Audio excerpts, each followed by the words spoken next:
Hello, and welcome to another book review. And today I want to talk to you about The Stone Sky by NK Jemisin, the third and final volume of the Broken Earth Trilogy.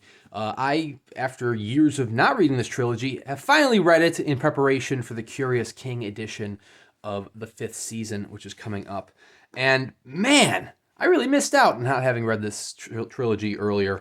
It's going to be hard to talk about this particular volume without giving spoilers. I'm going to keep this vague as possible, which is probably not going to make for a very exciting book review, but in short, if you're a fan of science fiction fantasy, you should read this trilogy. This trilogy is fantastic.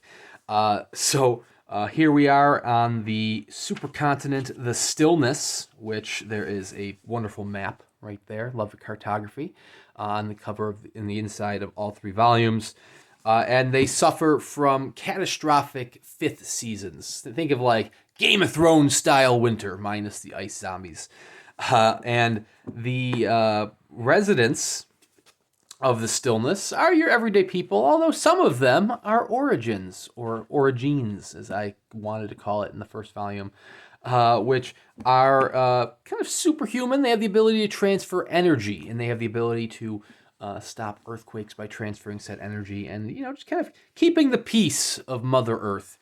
And well, the first volume, the fifth season, followed three separate storylines. The second volume followed two storylines. The third volume, Stone Sky, continues those two storylines from the Obelisk Gate, the middle volume. Now, the middle volume, I will say, I don't want to say it's the worst. I mean, it was the worst of the three. It was still a great read.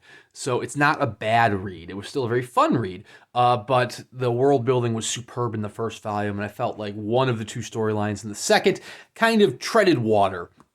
Now, thankfully, both of those storylines are back going full speed here in the Stone Sky, and they are about to collide.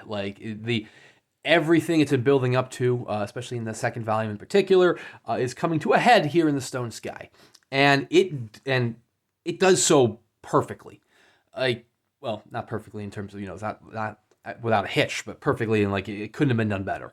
N.K. Jemisin has quite a remarkable skill with her writing style, similar to specifically the second volume.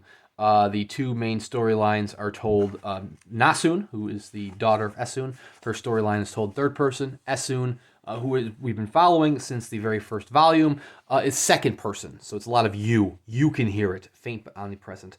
In addition to those, there is a third storyline, which is the backstory for Hoa, a character who's been joining Esun on her journey since the fifth season. And his is actually told in first person, which is very interesting. So this is the first volume that has first, second, and third person narrations throughout the whole thing. I will say, I'm not disappointed in Hoa's storyline. Hoa's backstory was very interesting. It was very great with world building. And it makes sense that it occurred here in the third volume, because there would be spoilers for stuff you didn't find out in the first two volumes if they had done it earlier. But based on how exciting and how much you want to read about Nasun and Esun's storylines, Hoa's, it almost feels out of place in a way, or at least did for me. It was still very fun to read, and it definitely added more to the overall story.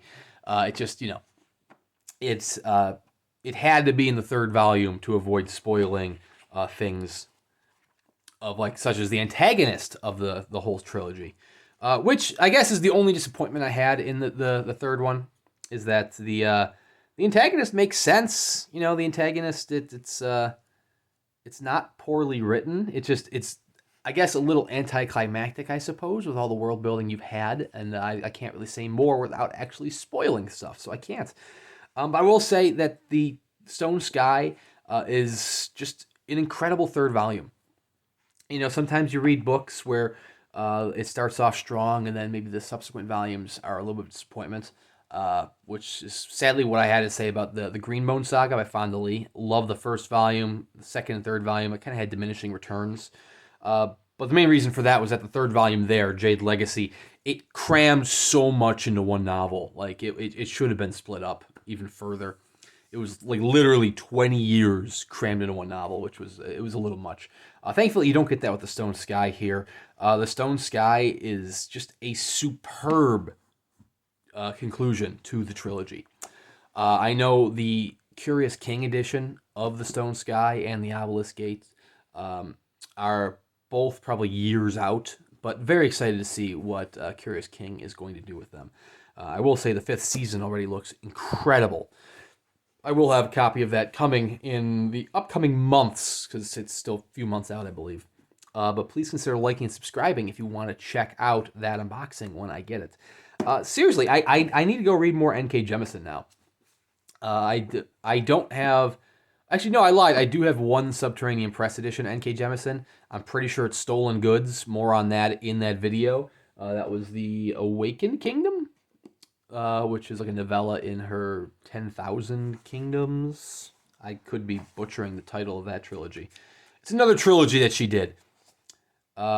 It's, yes, the Awakened Kingdom, the novella, in the Inheritance trilogy. See, 100,000 Kingdoms, I wasn't wrong. It was just named one of the books. So I do have the Subterranean Press. Subterranean Press has given treatment to all of these books. All of Jemisin's titles.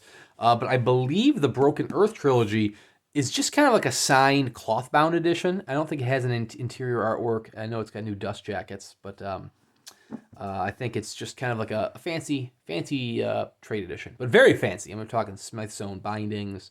We're talking beautiful cloth-bound boards. So it's not like the trade edition you would find going to Barnes & Noble. But still, it's not going to be as luxurious as the Curious King edition. But now I'm just rambling on different editions. But I like to do that. I like to try to share the different editions when I have them. Unfortunately, I don't have any fancy editions for the Stone Sky. So all I'm going to show you here is just this little library copy that I use to read because I don't have any of the fancy small press editions yet. But anyways, thank you guys very much for watching. I got plenty of other videos on the channel. Trying to do at least one book review a week. As well as plenty of unboxing videos in between here and there. So please consider liking and subscribing. Thank you very much for watching, and we'll see you around next time.